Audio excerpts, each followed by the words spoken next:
सुमार 4 वर्सां मुळावो तपास केल्या उपरांत एसीबीन 15 सप्टेंबर 2017 दिसा विरोधी पक्ष फुडारी बाबू कवळेकारा आड 4 कोटी 78 लाखांचे बेहिशेबी मालमत्ता केसीत गुन्यांव दाखल केल्लो।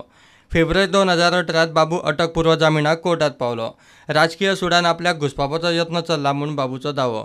8 म्हयने सुनावणी जाले उपरांत निमाणे बाबूक कोर्टान अटींचेर जामीन दिलो। Anticipatory bail application is allowed with certain conditions. What are those conditions? The condition is that first only Mr. Babu Kavlekar has to furnish a surety of 2 lakh rupees with one surety of the like amount. Then he will have to cooperate with the investigating officer for 5 days starting from 8th of October from 10 o'clock to 12 o'clock. He cannot leave the state of Goa unless and until he takes permission from the court. Then he shall not threaten the witness and interfere with the evidence. These are the conditions which are put forward.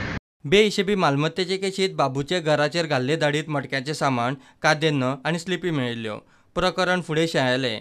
बेहिशेबी मालमत्ते विशीं स्पश्टीकरण दितना बाबून आपलेच कंपन्यांकडच्यान रीण घेतला म्हूण दाखयला। ह्या रिणांतूय खंय नाड पेन्ना। कंपन्यांचो नांव, गांव, पत्तो कांयच धड मेळना। प्रुडंटा खातीर सिनियर रिपोर्टर मुकेश कुमार।